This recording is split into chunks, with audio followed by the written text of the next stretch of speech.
Geometry का second series of problems part 6। उदाहरण 3, निम्न आकृति में PS बटा SQ, यानी ये एक आकृति है त्रिभुज का PQR।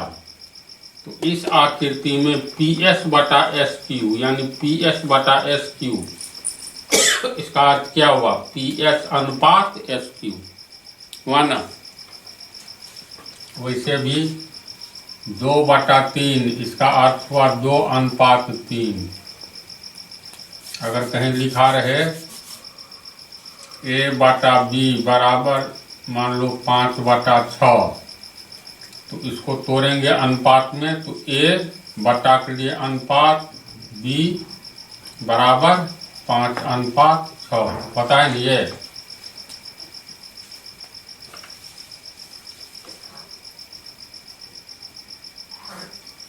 तो इस आकृति में दिया हुआ है PS बटा SQ बराबर PT बटा TR, है ना, तथा PST यानी कोण PST बराबर PRQ ये दिया हुआ है। अगर ये कोण मान लो अल्फा है, ये कोण अल्फा है, तो साबित करें कि PQR एक समद्विबाहु त्रिभुज है।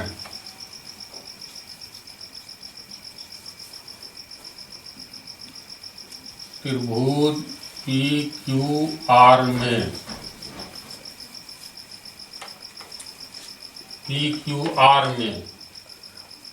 PS बटा SQ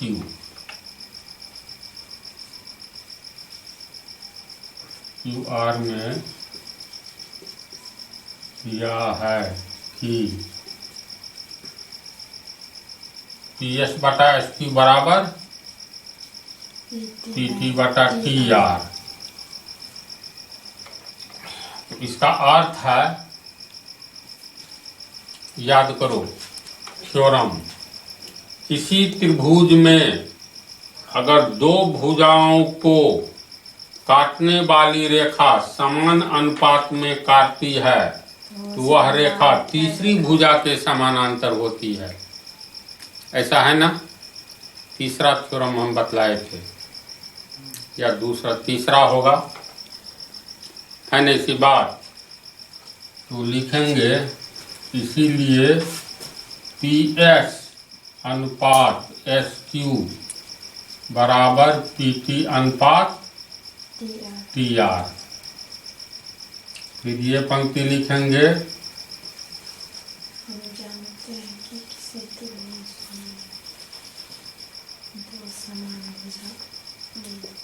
में दो भुजाओं को समान अनुपात में काटने वाली रेखा समानांतर।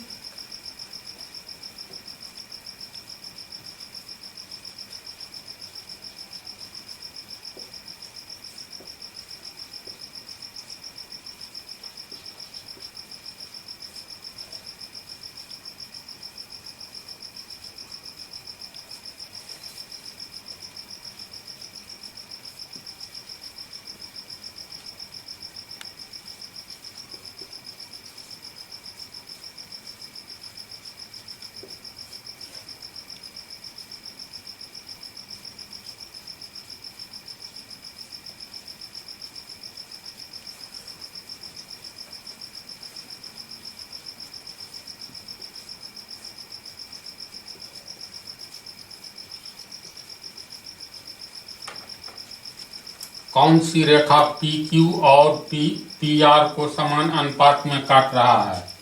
ST रेखा PQ और PR को समान अनुपात में काट रहा है। ये दिया हुआ है PS बटा SQ बराबर PT बटा TR, यानी PS अनुपात SQ बराबर PT अनुपात TR, ये दिया हुआ है प्रश्न में।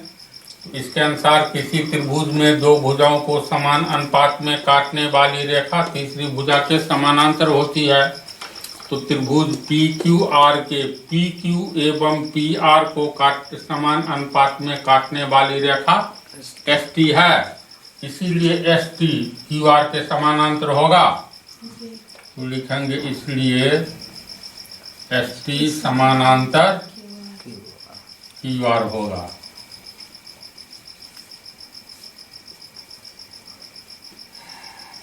इसके बाद देखो एस टी समानांतर क्यू आर हो गया है, पी क्यू एक तिर्यक छेदी रेखा है, तो दो समानांतर रेखाओं को कोई तीसरी रेखा काटती है तो संगत कोण बराबर होते हैं। तो ये कोण और ये कोण होगा बराबर, तथा ये कोण और ये कोण संगत कोण हो गया। ये दो समानांतर को पी आर तिर्यक रेखा काटती है और एस टी या क्यू आर को पी क्यू समानांतर रेखा, ये पी क्यू तिर्यक रेखा काटती है। तो ये कोण अल्फा होगा, तो ये कोण भी अल्फा होगा। क्यों? क्योंकि संगत कोण है। लिखेंगे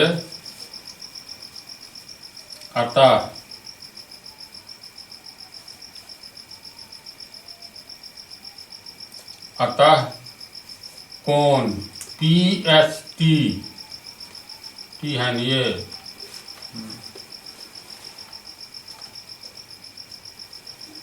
पी एस टी यानी ये कोण बराबर ये कोण, यानी कोण क्यू इसलिए लिखे, यहाँ पर कोई दूसरा कोण नहीं है। एस पर देखो एक ये कोण भी है। सिंगल कोण को हम लिख सकते हैं इस ढंग से, बराबर अल्फा। एस टी समानांतर क्यू है, क्यू आर है। पोस्ट में लिखेंगे ये दोनों कौन सा कोण है? संगत कोण, क्योंकि दो समानांतर रेखा को कोई तीसरी रेखा काटती है तो संगत कोण बराबर होता है। ये लिख देने से स्पष्ट हो गया, ये दोनों संगत कोण है। ये हुआ एवं। अब इधर से आओ, एस टी समानांतर क्यू आर है, इसको पी आर तिर्यक रेखा काट रही है, इसलिए कोण पी टी एस यानी ये कोण पी टी एस बराबर कोण आर, संगत कोण होगा कोण आर। पोस्ट में लिखेंगे संगत कोण है।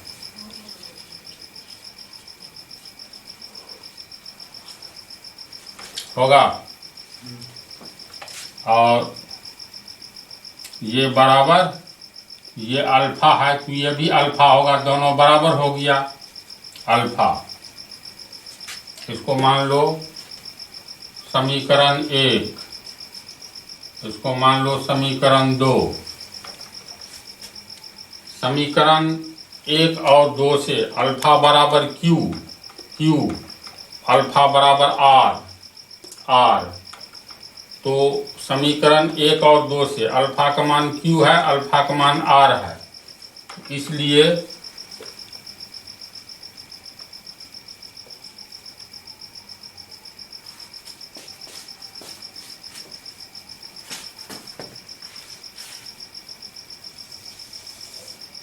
एक एवं 2 से क्यू बराबर आर होगा, कोण क्यू बराबर कोण आर बराबर अल्फा। जब ये भी कोण अल्फा है, ये भी कोण अल्फा है, तो किसी त्रिभुज के दो कोण बराबर होने पर वह त्रिभुज समद्विबाहु त्रिभुज होता है। तो लिखेंगे अतः त्रिभुज पी क्यू आर में कोण क्यू बराबर कोण आर बराबर अल्फा, इसलिए यह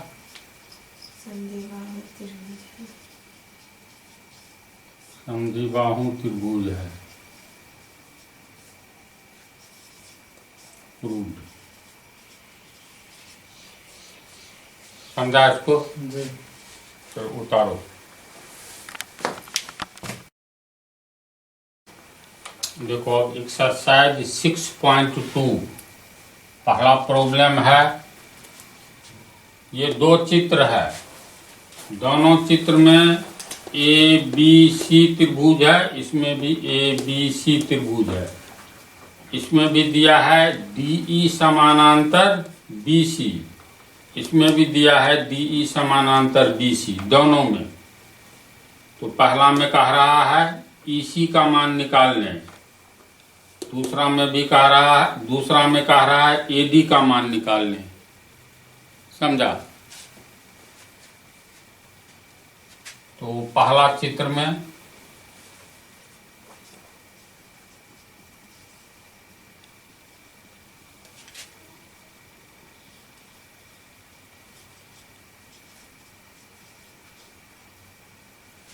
दिया हुआ है त्रिभुज ABC में DE समानांतर BC, DE समानांतर BC है। तो इसका क्या अर्थ हुआ, पहले ये बोलो।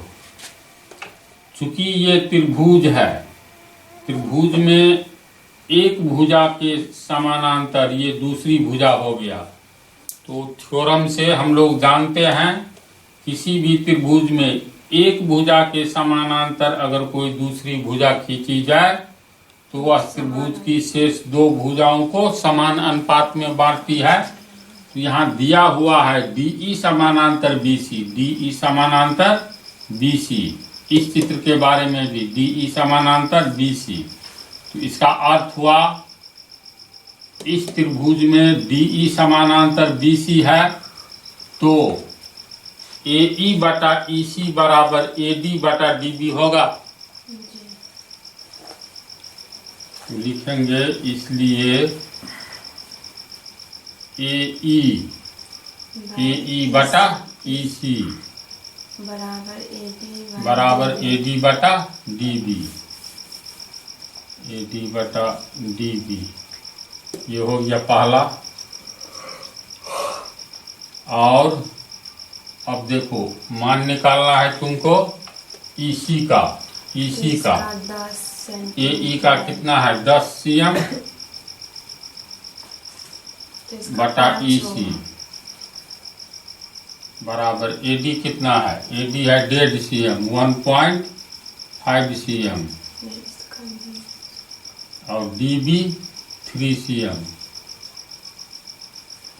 है ना। cm कट गया। ये तो इक्वेशन हो गया। तिरछा गुना करेंगे तो क्या होगा, EC गुने 1.5 बराबर, तिरछा गुना करेंगे तो 10 cm गुने 3 होगा। और EC बराबर 10 cm गुने 3 बटा 1.5। इसको इससे काटेंगे तो 3 पंचे 15.5 आएगा। ये हो गया 10 cm बटा, दशमलव को तोड़ेंगे बटा 10, अंक में अंक गुना हो जाएगा ना, 5/10 हुआ। और EC बराबर ये 10 ऊपर चला जाएगा, अंक में अंक गुना होगा तो 10 दहिन 100 cm बटा 5 बराबर 20 cm।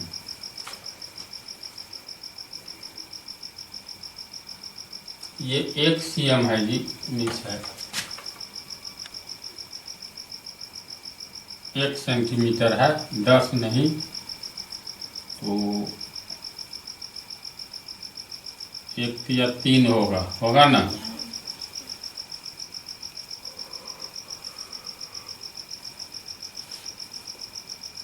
ऊपर में 10 चला जाएगा तो समझा। 10 cm मिस्टेक से 1 cm है ये। तो ये पहला हुआ। दूसरा भी इसी ढंग से। चलो इसको उतारिए।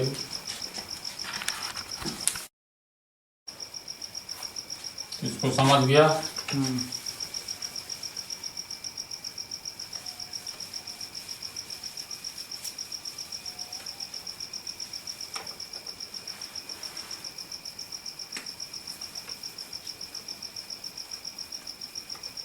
दूसरा चित्र 2 में भी देखो DE समानांतर BC है, तो इसका अर्थ क्या हुआ?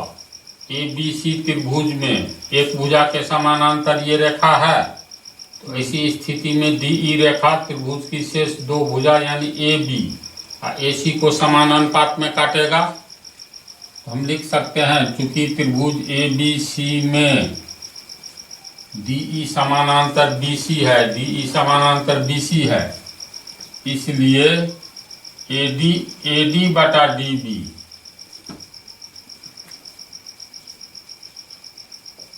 बराबर AE बटा EC होगा ना।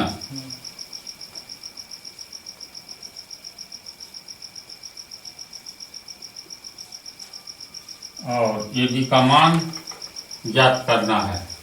AD ज्ञात करे तो AD कितना है? AD नहीं आता, इसमें AD बटा DB, AD बटा DB, तो DB न 7 पॉइंट DB है, सॉरी मिस हो गया, इतना CM AE है 1.8 CM, EC 5.4 CM कट गया। इसको काटोगे तो 3 आएगा, 18 3 54, दोनों में दशमलव है तो बटा 10 कर जाएगा ना। कैसे? 1.8 समझ गया ना। तो ये हो गया तुमको AD, अब तिरछा गुना कर दो, 1 उन्हें 7.2 CM बटा 3, फिर ये हो गया, इसको काटोगे तो 24 आएगा, 2.4, इसीलिए AD बराबर 2.4 CM आंसर। इस तरह से ये हिसाब किस टाइप से बनेगा थ्योरम का याद रहना आवश्यक है ना। फिर उसको भी उतारो। अगला प्रॉब्लम, किसी त्रिभुज PQR की भुजाओं PQ और PR पर क्रमशः बिंदु E और F स्थित हैं। यानी पहले बनाएंगे त्रिभुज PQR,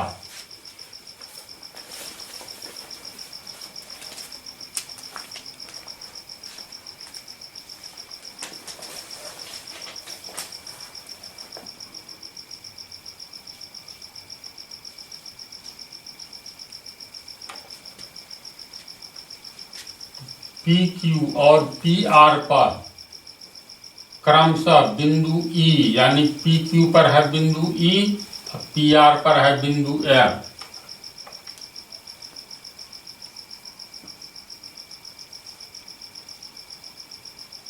अब दोनों को मिला दो,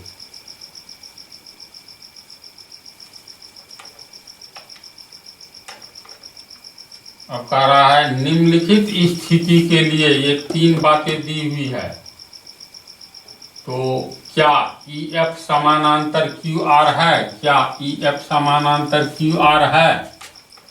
इसका अर्थ है यहाँ EF समानांतर QR तब होगा जब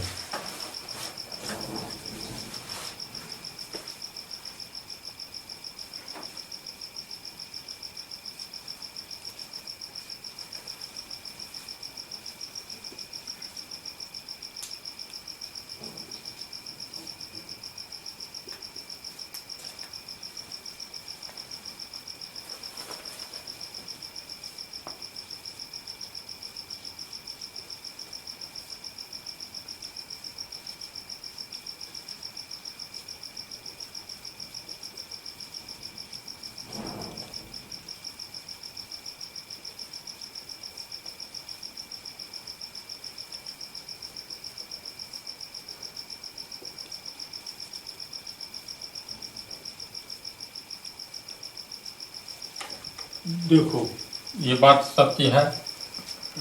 यहाँ ई एफ समानांतर क्यू आर कब होगा? देखो ट्रायंगल है, त्रिभुज है, इसमें ये ब्रेन लगाओ, त्रिभुज के बीच में कोई रेखा दिया रहे, चाहे ऐसे या मान लो ऐसे, तो ये दिया हुआ है, तो त्रिभुज पी क्यू आर में ई बिंदु पी क्यू पर है, एफ बिंदु पी आर पर है, तो ऐसी स्थिति में क्या ई एफ समानांतर क्यू आर होगा? तो ई एफ समानांतर क्यू आर कब होगा? क्योंकि हम जानते हैं कि त्रिभुज के किसी एक भुजा के समानांतर कोई दूसरी भुजा खींची जाएगी तो त्रिभुज की शेष दो भुजाएं समान अनुपात में कटेगी।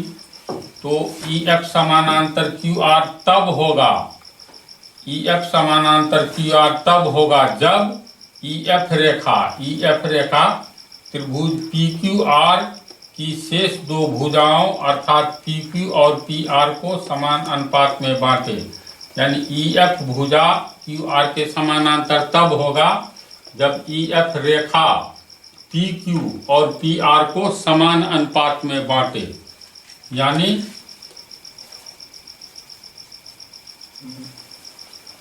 पीई बटा ई क्यू, पीई बटा ई क्यू बराबर पी एफ बटा एफ आर, पी एफ बटा एफ आर हो।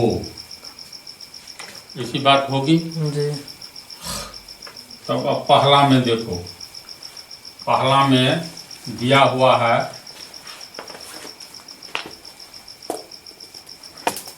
पहला पीई बराबर 3.9, 3.9/3। एक मिनट हो, तो समीकरण एक मान बराबर है ना, तो समीकरण एक मान लेते हैं इसको, तो लिखेंगे समीकरण एक से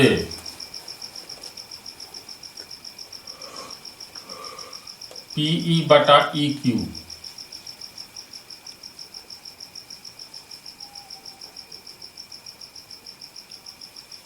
बराबर पी एफ बटा एफ आर, इतना होना चाहिए। यानी इतना बराबर इतना होना चाहिए, अर्थात पीई अनुपात ई क्यू बराबर होना चाहिए पी एफ अनुपात एफ आर। तो पहले पीई बटा ई क्यू का मान निकाल करके देखते हैं, या वैसे ही डायरेक्ट अभी बराबर किया है ना, तो LHS में लेते हैं। LHS में पीई बटा ई क्यू का वैल्यू क्या होता है?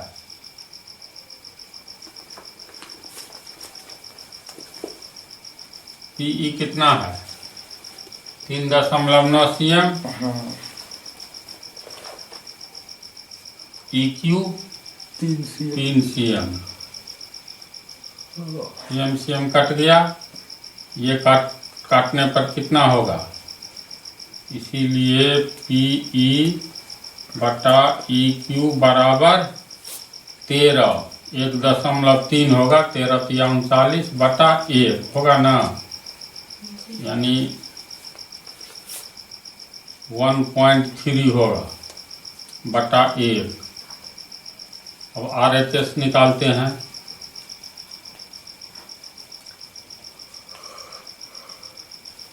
PF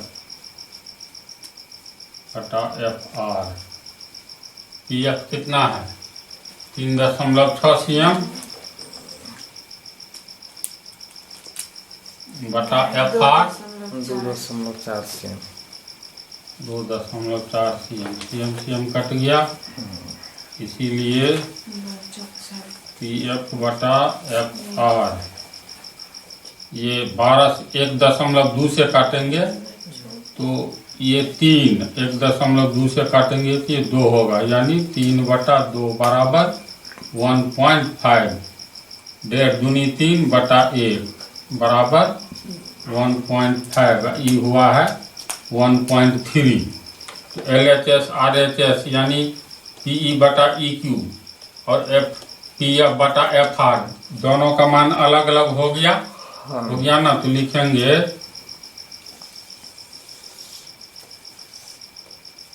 यहाँ PE बटा EQ बराबर नहीं है, यानी not equal to not is equal to PF बटा FR, इसलिए EF समानांतर QR होगा? नहीं होगा। होगा। जब समान अनुपात में नहीं काटा तो नहीं होगा। लिख देंगे इसलिए EF EF